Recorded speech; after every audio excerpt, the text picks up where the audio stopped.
नमस्कार, नेशनल खबर का खास हेल्थ प्रोग्राम देख रहे हैं आप और आपके साथ मैं हूं भारती बघेल। हमारे बहुत सारे दर्शक ऐसे थे जिनके सवाल थे कि आप जब डॉक्टर विश्वरूप रॉय चौधरी जी से मिलें तो उनसे पूछें कि उनकी दिनचर्या क्या है, वो इतने फिट कैसे दिखते हैं। ऐसे तमाम सवाल आज हम लेकर आए डॉक्टर विश्वरूप रॉय चौधरी जी के पास। तो सबसे पहले तो सर आपका बहुत बहुत स्वागत है नेशनल खबर पर। Thank you. और इसी के साथ जो पहला सवाल दर्शकों की तरफ से पूछा गया है वो यही है कि आप इतने फिट कैसे दिखते हैं। देखिए, आजकल नॉर्मल दिखना भी फिट होता है क्योंकि लोग कुछ ज़्यादा ही अनफिट है। अगर आप देखें हमारे आसपास, खास तौर पे अगर आप हमारे देश की बात करें, भारत में कोई एक पतला आदमी भी होगा तो उसकी तोन निकली होगी और गंजा होगा, बाल सफ़ेद होंगे, मोटा चश्मा पहना होगा, ज़्यादा उम्र नहीं भी होगी तो एक्चुअली मैं बहुत ज़्यादा फिट नहीं हूँ, लेकिन मैं नॉर्मल हूँ जैसे होना चाहिए किसी को। कोई बीमारी ना होना भी इंसान सोचता है कि 100% फिट है।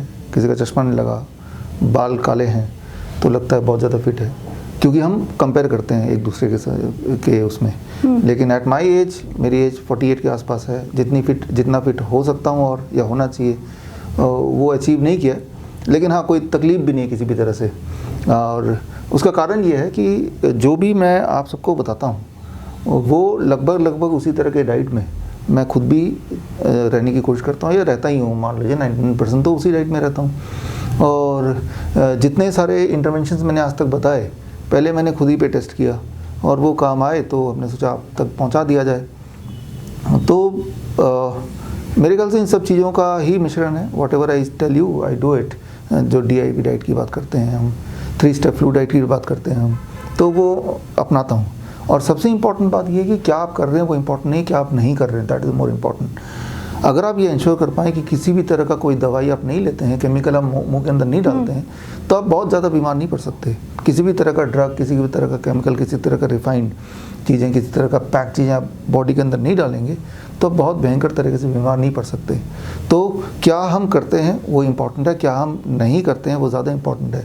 तो what I don't do, right, जो मैं अवॉइड करता हूँ हमेशा, और मैं पिछले 15 साल हो गए जब मैंने शायद कोई आखिरी गोली कभी ली थी, 15 ईयर्स, राइट। तो मैंने तो देखा है कि दवाई अगर आप नहीं लेंगे तो ये पहला कदम है कि टूवर्ड्स रिमेनिंग हेल्दियर और एटलीस्ट लुकिंग हेल्दियर।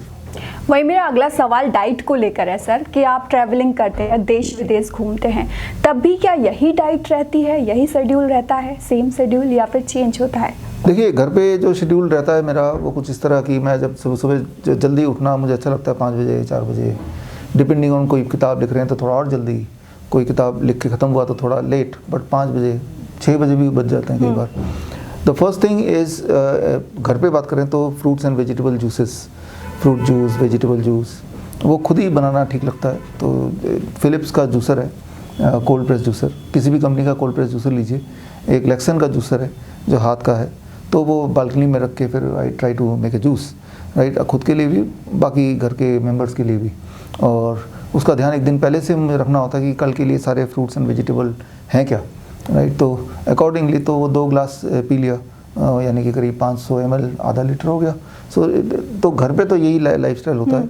और उसके बाद फिर फ्रूट्स में है जो जैसे पपीता है, तरबूज है, खरबूज है, ये सब चीज़ें, केले हैं जो आराम से खाए जाते हैं, बहुत चबाना नहीं पड़ता है, इसलिए कि आलस लगता है चबाने में, तो वो खा लिया about 600-700 grams and that becomes the breakfast. Lunch तो जहाँ हमारा अभी ऑफिस में है, राइट, तो ऑफिस में ही लंच होता है। ये फिर प्लेट 1 एंड प्लेट 2, प्लेट 1 ज़्यादातर रहता है, प्लेट 2 कभी रहता है साथ में। डिनर भी plate 1 plate 2, before 7 PM I try to finish the dinner. उस दौरान पूरे दिन नट्स वगैरह हैं, स्प्राउट्स वगैरह हैं, ये मूंगफली वगैरह। आजकल तो सर्दी का मौसम है, तो हम हमारे ऑफिस के बाहर आप देखेंगे तो मूंगफली गर्म मिलते हैं, और बाहर ही देखेंगे तो फ्रूट का दुकान भी बाहर ही लगा हुआ है। तो आसान है, जिन चीज़ों को मुझे चाहिए वो आसपास ही है, मतलब करीब 10 कदम दूरी है, तो बस इसके बियॉन्ड कुछ चाहिए भी नहीं। तो ये तो है जो घर पे बताया। अब आप बताइए इनमें से कौन सी चीज़ें जो घर के बाहर मैं नहीं कर पाता हूँ, नहीं कर पाऊँगा। जैसे फ्रूट से यहाँ जूस नहीं बना सकते तो जूसर मैं छोटा सा लेके भी चलता हूँ, राइट। लेक्सन का जूसर है, उसका वेट करीब होगा 400 ग्राम, छोटा सा, तो उस पैक कर दिया उसको, और जाके मैंने वो ऐसे फिट हो जाता है। जब भी होटल में कहीं चेक इन करते हैं तो वहाँ पे भी आई कैन डू इट और आई डू इट, राइट। सो और फ्रूट्स कहीं मिल जाते हैं। जब यहाँ से चलो तो उतना फ्रूट लेके चलो जो फ्लाइट में चढ़ने से पहले आप खा पाएँ और उतरो। तो जब आप जाते हैं जिस भी शहर में, रास्ते में फ्रूट की दुकान, ऐसा तो कोई शहर दिखा नहीं, चाहे भारत की बात करें या बाहर की, जहाँ फ्रूट्स एंड वेजिटेबल की दुकान हो ही ना, राइट। सो हमेशा अपना चाकू और अपना पीलर साथ में लेके चलता हूँ। तो इससे बड़ा काम आसान होता है। मुझे पता है कि मैं 4 दिन के लिए रुका हूँ तो करीब 300 ग्राम नट्स काफ़ी रहेंगे, राइट, थोड़ा थोड़ा खाने के लिए, तो उतना लेके चला। तो जिस तरह से आप प्लानिंग करते हैं कि अगर 4 दिन के रुके हैं तो कितने कपड़े, जोड़ी कपड़े चाहिए, कितना पैसा चाहिए, मोबाइल में रिचार्ज कितना होना चाहिए, और all those things you plan, right. जैसे कोई लेडीज़ हैं वो अपना पर्स में लिपस्टिक भी होना चाहिए और बाकी कंघी भी होनी चाहिए, तो वो प्लान का पार्ट है, अपने आप ही नहीं होता वहाँ पे। कौन से कलर का लिपस्टिक होगा, शायद ये भी प्लान करते होंगे, राइट। मैं अंदाजे से बता रहा हूँ, राइट। तो जब इतने डिटेल में आप प्लान करते हैं तभी वो होता है, तभी आप उसको यूज़ करते भी होंगे। सिमिलरली ये भी एक प्लानिंग का पार्ट है, call it inner beauty, right, कि मुझे हर पल अच्छा फील होना चाहिए, एनर्जेटिक फील होना चाहिए। वो कैसे होगा, जाने से पहले आज पता ही है मुझे कहाँ कहाँ जाना है, तो उस दौरान कब कब भूख लगेगी मुझे आइडिया है, कितना मैं खाता हूँ वो भी आइडिया है, तो वो क्या क्या चीज़ खाना चाहिए वो भी आइडिया है। तो उनका सारा तैयारी, मान लो बहुत ज़्यादा पैकेजिंग हम लेके नहीं जा सकते, जैसे स्प्राउट्स हैं, नट्स हैं, कोकोनट है या खजूर है, ये सारी चीज़ें हैं जो इतना छोटा डब्बे में एक दिन का सामान आ जाएगा कि उससे पूरा पेट भर सकता है, कुछ और नहीं भी खाया तो अगर लगता है कि भाई बहुत लगेज एंड बैगेज हम नहीं ले जा सकते, अनप्रेडिक्टेबिलिटी है, तो वैसा, लेकिन वो तैयारी सुबह एक बार करना पड़ेगा। और तैयारी करने से पहले एक दिन पहले सोचना पड़ेगा कल के लिए जो तैयारी के लिए सामान मेरे पास है कि नहीं है, और वो सारे सामान हम मंगा के रखते हैं, खुद ही ले लेते हैं। पता ही है, मैंने बताया कि मेरे घर के बाहर, अभी ऑफिस के बाहर ही सब कुछ है, नीचे अक्सर होता ही है, राइट। लेकिन जिन चीज़ों को हमें पसंद नहीं है, खाना नहीं चाहते, वो हमें नज़र भी नहीं आता कई बार। तो लाइफस्टाइल चाहे घर पे हूँ, चाहे ये ऑफिस में हूँ, चाहे ट्रैवलिंग में हूँ, चाहे बाहर हूँ, I try to keep the lifestyle same, और उसमें कोई दिक्कत होती भी नहीं है, राइट। सो कभी कोई दिक्कत हुई भी नहीं मुझे, तो it remains almost the same. तो सर, आप इतनी हेल्दी डाइट फॉलो करते हैं, तो क्या आप कभी बीमार पड़ते हैं? अगर आप बीमार पड़ते हैं तो क्या करते हैं? देखिए, बीमार पड़ते हैं, बीमार में ज़्यादातर तो जैसे फ्लू है, फ्लू हो सकता है, राइट, सर्दी जुकाम ये सब हो सकता है, होता भी रहता है, राइट, गला ख़राब हो सकता है, हेडेक हो सकता है, तो बेसिकली इन्फेक्शियस डिजीज़ हो सकता है, जो कि साल में 1 बार 2 बार हो ही जाता है, सभी को होता है, हमें भी होता है। तो फिर वही करता हूँ जो मैं आपको बताता हूँ, that is 3 step flu diet, right. तो coconut water and citrus fruit juice, strictly मैं करता हूँ वही चीज़, और बस इतना ही करता हूँ मैं। और बीमार हुआ तो I try to rest little bit. लेकिन क्या है कि हमारा जो प्लान है, हमारा जैसे शेड्यूल पहले से तय होता है मेरा, कि कल यहाँ लेक्चर है, कल वहाँ पे ट्रेनिंग है, उधर जाना है, ट्रैवलिंग है, सारा कुछ तय है। तो अगर बीमार पड़ गए तो कोई ऑप्शन नहीं है कि आप अपना ट्रेनिंग या कुछ, आज तक तो कभी मैंने उसको कैंसिल किया नहीं।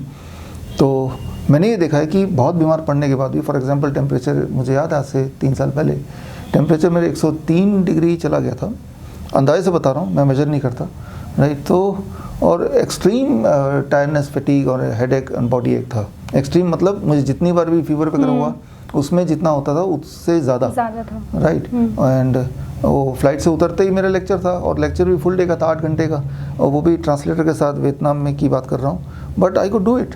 जब एक टारगेट होता है तो वो कर पाया था, राइट। सो तो मैं ये बोलना चाह रहा हूँ कि कभी शेड्यूल कोई मिस हो, मतलब ये जो लोग सुन रहे हैं कि अक्सर देखते हैं कि आज मैं छुट्टी पे हूँ क्योंकि मुझे बुखार है, मुझे पेट दर्द है, सिर दर्द है, तो ये सारी एक्सक्यूज़ेस की कभी ज़रूरत नहीं पड़ी। हालांकि डिस्कम्फर्ट होता है, लेकिन डिस्कम्फर्ट के बाद भी जो बचा कुछ एनर्जी है, जो हमें काम निभाना है, वो हम निभा ही लेते हैं, और at the same time body भी अपने आप को रिकवर कर लेती है।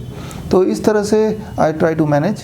तो बहुत सारे टिप्स हैं। फॉर एग्जांपल, मान लो आप में से कोई, कई सारे फ़ोन आते हैं मेरे पास कि अचानक टेम्परेचर बढ़ गया और कल उनको फ़्लाइट लेनी है, बच्चे का टेम्परेचर बढ़ गया, तो उनको तो एयरपोर्ट में घुसने नहीं देंगे, आजकल तो टेम्परेचर मेजर करते हैं, है ना, वीज़ा हो चुका है। तो ऐसे में एकदम से हमें अपनी एनर्जी को, फीवर को हटाना है और अपने आप को ठीक कर लेना है। तो 1 घंटे में कैसे ठीक करें? बहुत आसान तरीका है। अपने आप को 1 घंटे में अगर एनर्जाइज करना है, अपने पूरे बॉडी से वायरस को हटाना है या बीमारी को हटाना है, फीवर को हटाना है, तो आप बैठ के what we call as lower leg hot water immersion, right, गर्म पानी के बाल्टी में पैर रख के अगर आप आधे घंटे बैठ जाएंगे, आधे घंटे बाद टेम्परेचर डाउन हो जाएगा, एनर्जी आ जाएगी, बॉडी एक चला जाएगा, राइट। और ज़्यादा है तो 1 घंटा बैठ जाओ। तो 1 घंटे के अंदर राइट। इमरजेंसी में बोलता हूँ कि मुझे पता है कि आई कैन नॉट अफोर्ड कि मैं बोलूँ कि आज तो लेक्चर में मिस कर रहा हूँ, जैसे आप लोग आने वाले थे, राइट। अगर मुझे कुछ हो गया तो मैं ये नहीं बोल सकता मिस करने, right, I have to do it. तो इमरजेंसी मैनेजमेंट कि उस वक्त के लिए करीब एक दिन के लिए, आधे दिन के लिए मैं एनर्जेटिक हो जाऊँ, फिर रात को दोबारा भले ही टेम्परेचर आ जाए तब तो सोना ही है। तो इस तरह से मेरे पास बहुत सारे इमरजेंसी मैनेजमेंट के टेक्निक्स हैं, ताकि वो किसी भी बॉडी एक के लिए है या फीवर के लिए है, ताकि उस वक्त बिना दवाई के मैं मैनेज कर लूँ अपने पेन को, डिस्कम्फर्ट को, और पूरी ताकत से वो काम कर लिया, फिर चाहे रात को दोबारा आ गया लेकिन रात को सोना ही है। तो इस तरह से देयर आर सर्टन टेक्निक्स जो हम सिखाते भी अपने जो आप में से कई लोगों को इसी चैनल में भी कई सारे टिप्स देते रहते हैं, आगे भी देते रहेंगे। बिल्कुल सर। तो सर की बातें सुन के ये तो साफ हो गया है, कहीं ना कहीं वो पंक्तियां एकदम फिट बैठ रही हैं कि पंखों से कुछ नहीं होता, हौसलों से उड़ान होती है। सवाल मेरा अगला ये है सर कि आपकी फैमिली में जो बाकी लोग हैं वो लोग भी क्या यही डाइट फॉलो करते हैं? देखिए, चीटिंग डाइट ज़्यादा फॉलो करते हैं, वो 50-50 कह लें, राइट। क्योंकि सोशल सेटिंग में, बर्थडे पार्टीज़ में, या वैसे भी मन कर जाता होगा उनका। मेरी वाइफ है, मेरी बेटी है 8 साल की, तो वो जब बीमार पड़ते हैं तब 100% फॉलो कर लेते हैं उतना टाइम के लिए जब तक बीमार हैं, और जब लगता है वेट थोड़ा घटाना है तब 100% फॉलो कर लेते हैं, और जैसे जैसे लगता है कि काफ़ी हेल्थी हैं, ऐसे ही ठीक है, तो फिर वो थोड़ा थोड़ा उस तरफ शिफ्ट होने लगते हैं towards what we call as VIP diet, DIP diet and VIP diet, यानी कि जो कॉमन मास का जो डाइट है उस पर शिफ्ट होने लगते हैं। तो एक बैलेंस बना के रखते होंगे वो। मेरी उतनी ज़्यादा इन्फ्लुएंस उतना है नहीं इसमें, हालांकि मैं बोलता भी हूँ लेकिन इन्फ्लुएंस उतना नहीं है, तो इस तरह से करते हैं। सर जैसे आपकी फैमिली है, बेटी है, वाइफ है, और फिर भी आप मेडिकल इंडस्ट्री माफियाओं को लगातार एक्सपोज कर रहे हो, तो क्या आपको डर नहीं लगता कि एक तरफ आपकी फैमिली है और एक तरफ आप इतना बड़ा कदम उठा रहे हो? देखिए, ये अदब राउंड है, क्योंकि मुझे डर लगता है इसीलिए हम ये कर रहे हैं, राइट। जिस तरह से सोचिए कि आपको भनक हो जाए कि आपके घर में चोर है, तो आपको डर लगेगा तो क्या करेंगे? बाकी को आप शांत रहेंगे या चिल्लाएंगे चोर चोर चोर? बिल्कुल शोर मचाएंगे, है ना। अगर आपको पता चल गया कि चोर उधर बैठा है और मैं कभी मारा जा सकता हूँ, तो नॉर्मल टेंडेंसी आपकी ये है, जितना ज़्यादा डर लगेगा उतनी ज़ोर से चिल्लाएंगे, ताकि आपकी आवाज़ सुन के शायद आसपास के लोग जग जाएं, और वो जब जग जाएंगे तो वो तो बच ही जाएंगे चोरी होने से, और आप भी बच जाएंगे, बिल्कुल ना, राइट। सो लेकिन हो सकता है कि आपको खतरे का एहसास ना हो या चोर होने का एहसास ना हो, तो आप चिल्लाएंगे नहीं, आप किसी को बताएंगे नहीं, आप शांत रहेंगे। और अगर आप शांत रहे तो आपकी चांसेस ज़्यादा हैं कि आप मारे जाएंगे। ज़रा सोचिए, पिछले 2 साल में जब तक ये जो भी अब अस्त व्यस्त हुआ है आपने देखा ही है, पिछले 2 साल में आप देखेंगे जो लोग शांत रहे उनको नुकसान हुआ। वो देखिए, जो मजबूर याद कीजिए 2 साल पहले जो माइग्रेशन जो हुआ, इमिग्रेंट थे जो वहाँ से यहाँ तक, मुंबई से यहाँ तक चल के आए, वो शांत लोग थे, उन्होंने कोई प्रोटेस्ट नहीं किया, किसी का कोई नुकसान नहीं किया, किसी के खिलाफ कोई आवाज़ नहीं उठाया, तो वो बेघर हो गए, उनका बेरोजगार तो थे ही, ऑलमोस्ट बेघर भी हो गए, बेसहारा हो गए, सड़क पे आ गए, और वो उनकी ऐसी डेथ हुई, ऐसी दुर्दशा हुई कि उनको देखने वाले भी कोई नहीं थे, और ऐसे करोड़ों लोग थे। तो जो आवाज़ नहीं उठाएंगे तो वो बच जाएंगे, ये डेफिनेशन में तो कहीं ये फिट नहीं बैठ रहा। ऑन द कॉन्ट्ररी, अब देखिए, अभी जो किसान का था, जो भी एपिसोड देखा 1 साल में, इन्होंने आवाज़ उठाया, तो आवाज़ उठाया तो वो अपना हक मांगा, तो अब देखिए उनकी उनको मिला। तो अगर ये आपको लगता है कि अगर आप आवाज़ नहीं उठाएंगे तो आप बच जाएंगे, लेकिन अब इतिहास उठा के देखिए, जो लोग आवाज़ नहीं उठाते हैं वो लोग बचते हैं, या जो लोग आवाज़ उठाते हैं तो वो लोग बचते हैं।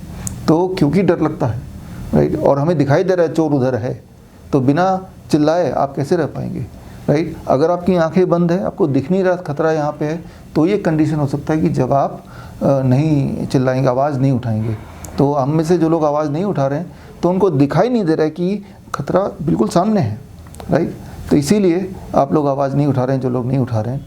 तो डरने का सवाल ही नहीं है। व्हाट इज़ राइट वो आपको करना ही पड़ेगा if you want to exist. वैसे भी आप देखिए कि चलो, मैं बोलता हूँ कि चलो आज से एक्सपोज करना, सच्चाई बताना, लोगों को जागरूक करना सब छोड़ देते हैं, क्योंकि उससे कुछ पैसा वैसा तो आ नहीं रहा, अपना काम करते रहते हैं, ठीक है ना। तो क्या आप गारंटी करेंगे कि मेरी आयु ज़्यादा लंबी होगी, मेरी लाइफ ज़्यादा अच्छी होगी और मैं किसी में मारा नहीं जाऊँगा? वो तो आप घर से बाहर निकलें, कहीं एक्सीडेंट हो गया तब भी आपकी डेथ हो सकती है। एक कुछ भी नहीं पता किसी को, एक पल बाद क्या होने वाला है। जब कुछ पता ही नहीं है तो वही करो जो सत्य है, वही करो जिससे सोसाइटी का भला हो। जहाँ पे आप रहते हैं उस सोसाइटी में जब तक सबका भला ही नहीं होगा तब तक आपका भला नहीं हो सकता। अगर आप बोलते हैं ये मेरा कमरा है, मैं इसको अच्छा सा साफ रख सकता हूँ, लेकिन अगर आपके पास आसपास अगर गंदगी होगी, कमरे के बाहर, आपके घर के बाहर, आपकी गली में, आपके शहर में, तो इस कमरे के साफ़ होने से क्या होगा। अब देखिए दिल्ली में कितने चमक दमक कमरे हैं, सबके घर हैं, मकान हैं, विलास हैं, लेकिन जब बाहर निकलते हैं सांस तो वही वाला पोल्यूटेड लेना पड़ता है ना। जब तक आप शहर नहीं साफ़ करेंगे, जब तक आप देश साफ़ नहीं करेंगे, क्लीन नहीं करेंगे, तब तक आपके सिर्फ अपना घर का क्लीन करने से कुछ होने नहीं वाला, अपने कपड़ों को क्लीन करने से होने नहीं वाला। एक एहसास होगा कि शायद सब कुछ हो गया ठीक, लेकिन ठीक नहीं। आज सोचिए अफगानिस्तान का हालत देखिए आज, राइट। वहाँ चाहे कोई अमीर था या गरीब था, आज सबके सब, राइट, उनको अपनी ज़िंदगी बिताने के लिए द वर्स्ट थिंग, या तो अपने बॉडी के पार्ट बेच के उनको अगला निवाला मिल रहा है, या अपने परिवार के बच्चों को ही लोग बेच रहे हैं। मतलब आप इमेजिन ही नहीं कर सकते, राइट। वही लोग जो एक टाइम पे सेठ थे और उनकी एक धाक थी। तो जब तक जिस नाव में आप बैठे हैं, हमारा नाव तो ये देश है ना, उस नाव के लिए आप कुछ करेंगे नहीं, चाहे आप कितने ऊपर है उस नाव के, जब नाव डूबेगा आप बच नहीं सकते डूबने के, आपको डूबना ही है। तो जब ये सोच लेंगे ना, समझ लेंगे ना, फिर आपको डर नहीं लगेगा, फिर आप वही करेंगे जो आपको करना चाहिए। सर मेरा आखिरी सवाल आपसे ये है कि आप इतने सारे काम करते हैं तो डेली का स्ट्रेस तो होता ही है, उस स्ट्रेस को आप कैसे डील करते हैं? देखिए स्ट्रेस को डील करने का जो सबसे अच्छा तरीका है, and that is very simple, and that is you motivate yourself. आपका एम क्या है, गोल क्या है, अपने गोल को अपने दिमाग में बार बार देखना, राइट। और अपना गोल अगर दिमाग में देखेंगे आप, तो कोई भी स्ट्रेस आपको स्ट्रेसफुल नहीं लगेगा। जिस काम में हम लगे हुए हैं, इस काम में हमें पता है कुछ तो अपोजिशन आएगी, तो उसके लिए मेंटली हम पहले से तैयार हैं। अगर वो अपोजिशन का हमें पता ही है कि ऑलरेडी आने वाला है और हम तैयार हैं, तो जब वो आएगा तो हमें ये दिखता है कि हमने कितने लोगों को भला किया। जब आप में से जब कोई लोग एक कमेंट करते हैं, आप में से कोई लोग जब मुझे कोई वीडियो भेजते हैं, अपने टेस्टिमोनियल्स भेजते हैं, तो वो जब देखता हूँ कि हमारे एक्शन की वजह से आपको कुछ आराम मिला, कुछ लोग ठीक हो गए, तो that is a greater pleasure. तो उस प्लेजर के सामने ये सारे स्ट्रेस बहुत छोटे हो जाते हैं। तो अगर आप चाहते हैं कि हम स्ट्रेस फ्री रहें, तो एक तरीका ये है कि आप अपने बारे में इस चैनल में या इस बाकी जगह पे DIP डाइट से, 3 स्टेप फ्लू डाइट से, या फिर जो पॉस्चरल मेडिसिन से कोई अगर फ़ायदा हुआ है, उस फ़ायदे के बारे में हमें बताइए। तो that is a stress free from me. तो जब भी मुझे स्ट्रेस होता है तो मैं इस तरह के आपके भेजे हुए टेस्टिमोनियल्स, वीडियो टेस्टिमोनियल देखने लगता हूँ, उनके पेन कितना रिड्यूस हुआ देखने लगता हूँ। तो वो भी एक दुनिया है, तो उसके सामने लगता है कि ये छोटे बड़े स्ट्रेस तो कोई चीज़ ही नहीं है। वहीं आपके दर्शक यानी कि आम आदमी को स्ट्रेस हो तो वो क्या करे? एक गोल, एक पर्पस रखिए लाइफ में। आप दूसरों का दर्द को कम करने की कोशिश कीजिए किसी न किसी रूप में, तो आपको प्लेजर रहेगा। बिल्कुल, बहुत बहुत शुक्रिया सर नेशनल खबर से जुड़ने के लिए। Thank you. तो उम्मीद है कि आपको आपके सभी सवालों के जवाब मिल गए होंगे, लेकिन फिर भी ऐसा कोई सवाल है जो अब भी आपके जहन में है और उसका जवाब आपको चाहिए, तो हमें कमेंट करके ज़रूर बताएं। और नेशनल खबर को यूं ही देखते रहिए, अपना प्यार देते रहिए। फिलहाल के लिए इतना ही, मुझे दीजिए इजाज़त। धन्यवाद।